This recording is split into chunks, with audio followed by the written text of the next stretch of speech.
Welcome to our channel maths concept academy. मेरा नाम रवि। मैं आपके लिए मैथमेटिकल कंटेंट और साथ साथ केस की अपडेट लेके आता हूँ। तो एनआईएस वाली जो बच्चे जितने भी लिस्ट में है, अच्छा देखो, ये 384 नंबर कहाँ से आया पहले ये बता देता हूँ। रिक्रूटमेंट नोटिफिकेशन जो निकला था उसमें 6400 समथिंग पोस्ट थी। अभी जितनी रिजल्ट आए वो आया 6080 के अराउंड।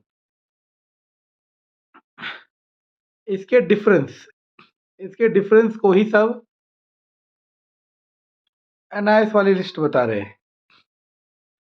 तो पहले तो मैं बता देता हूँ कि रिक्रूटमेंट नोटिफिकेशन में जितनी पोस्ट होती है उस पर लिखा होता है कि पोस्ट कम या ज़्यादा हो सकती है, वो ऑर्गेनाइजेशन पे डिपेंड करता है। तो पोस्ट 6080 ही थी इस बार। अब सुनने की कोशिश करना आगे की कहानी। अब मैं आप लोगों से कनेक्ट हो रहा हूँ तो बहुत सारे तरीक़ों से मैं बहुत सारे लोगों से कनेक्ट हो पा रहा हूँ। तो मैं एक ग्रुप से कनेक्ट हुआ जिसमें एनआईएस वाले बच्चे हैं सिर्फ़ और सिर्फ़। तो क्योंकि आप लोगों का क्वेश्चन यही चल रहा है कि सर जो एनआईएस वालों के बच्चों के बदले जो लिस्ट आएगी, वो कब आएगी? कई बच्चे कह रहे हैं कि वो वेटिंग लिस्ट के साथ आएगी। तो इन सभी के सवालों के जवाब मैं आपको दे देता हूँ, बहुत क्लियरिटी से दूँगा, आपको समझ आएँगे। पहली चीज़ तो ये कि उस ग्रुप में जब मैं जुड़ा तो मतलब उन्होंने मुझे जोड़ा, तो उन्होंने मुझे बताया कि उन सब में से बहुतों को इवन स्कूल का भी मतलब रोज़गार मेले का कॉल आ गया था। लेकिन जब वो रोज़गार मेले में गए तो उन्हें कह दिया कि आप लोगों का अभी अपॉइंटमेंट लेटर नहीं दिया जाएगा। तो अब वो सब लोग लीगल ऑप्शन को चूज़ करने जा रहे हैं या कर चुके हैं, मैं बता दूँगा।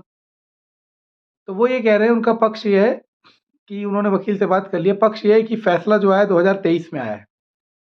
जो एनआईएस वाला जो फैसला आया 2023 में आया है और रिक्रूटमेंट नोटिफिकेशन में ऐसा कुछ भी नहीं लिखा था। तो 2023 का फैसला है और ये जो भर्ती है 2022 की है। तो ये फैसला 2022 वाली भर्ती में एप्लीकेबल नहीं होगा। उनका वकील ये कह रहा है, उनका पक्ष ये है और इस चीज़ को लेके वो चैलेंज करने वाले हैं केवीएस को। अब आप कहोगे ऐसा नहीं हो सकता तो सुनना, बीएड वाले इनएलिजिबल कर दिए सुप्रीम कोर्ट ने, लेकिन 19 में तो लगे हैं ना टीचर, तो उन पे तो एप्लीकेबल नहीं होगा ना फैसला। फैसला जिस दिन आता है उसके बाद एप्लीकेबल होगा। तो उस ग्रुप में जानने को मुझे मिला कि वो लोग कह रहे हैं कि हम केवीएस में अपने हित के लिए, पहले तो वो केवीएस से बात करने के लिए बहुत उन्होंने कोशिशें की, हेडक्वार्टर गए, लेकिन केवीएस ने कोई रिप्रेजेंटेशन नहीं दिया, कोई बात नहीं करी। इवन मेल तक का रिप्लाई वैसे ही कर रहे हैं जो रूडली रिप्लाई होता है। तो फिर उन्होंने चूज़ करने के लिए सोचा कि हम लीगल ऑप्शन पे जाते हैं। तो वो मेरे साथ कंटिन्यूअसली टच में हैं, मुझे बताते जा रहे हैं कि हम लीगल ऑप्शन पे जाएँगे, नहीं जाएँगे। तो हो सकता है इस मंडे को वो लीगल ऑप्शन पे चले जाएँ। मतलब केस कर दें केवीएस के अगेंस्ट अपने बात को रख के। तो उससे होगा क्या? अच्छा, पहली बात तो ये कि जितनी भी पोस्ट बची है जिनको मतलब जिनका फाइनल रिजल्ट में नाम था और पोस्टिंग नहीं मिली है, आई थिंक वो 180 के अराउंड बच्चे हैं, जितने भी हैं। मेरे से जमा-घटा गलत हो गई एक बार, बार-बार हो जा रही है। जितने भी बच्चे हैं मुझे ऐसा लगता है, मैंने क्योंकि जिस ग्रुप में मैं जुड़ा हुआ एनआईएस वाले में, उसमें कम से कम 100 के अराउंड एनआईएस वाले बच्चे हैं जिनका फाइनल लिस्ट में नाम था। उनमें से बहुत सारे ऐसे हैं जिन्हें रोज़गार मेले में भी बुलाया था।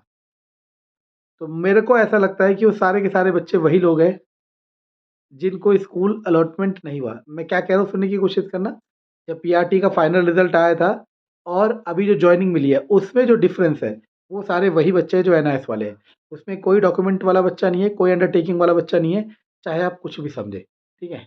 अब अगर ये लोग लीगल ऑप्शन पे चाहते हैं, तो ये जो सीट है जो रुक गई है 180 के अराउंड, इसका फैसला फिर कोर्ट केस के बाद ही आएगा और ये जाते नहीं जाते मैं आपको बता दूँगा।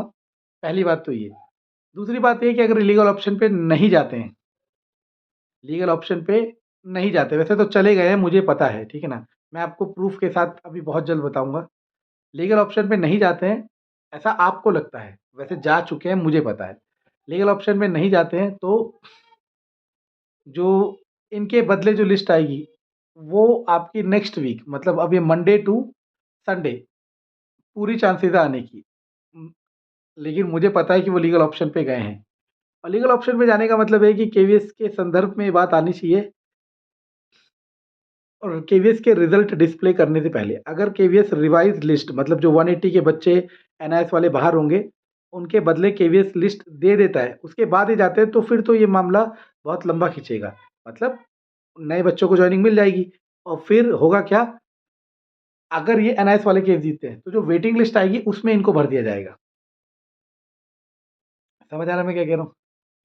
लेकिन अगर जैसे कि मुझे पता है कि कर चुके हैं, लीगल ऑप्शन चूज़ कर चुके हैं, तो होगा क्या इन सीटों पे स्टे लग जाएगा जो 180 सीट है इनकी। फिर इनके केस का जो फैसला आएगा, उसके आधार पे डिसाइड होगा। अगर ये जीतते हैं तो इनको मिलेगा, अगर ये हारते हैं तो 180 नए जो रह गए थे थोड़े मार्जिन से उनको मौका मिलेगा। तो ये आज तक का अपडेट है। ये सच्चाई है क्लियरिटी के साथ। अब आप क्या करो, अब आप दुनिया भर के देखो, मुझे पता है इसके बाद दुनिया भर की बन जाएगी वीडियो, लेकिन यही सच्चाई है। आप मानो या ना मानो। धन्यवाद।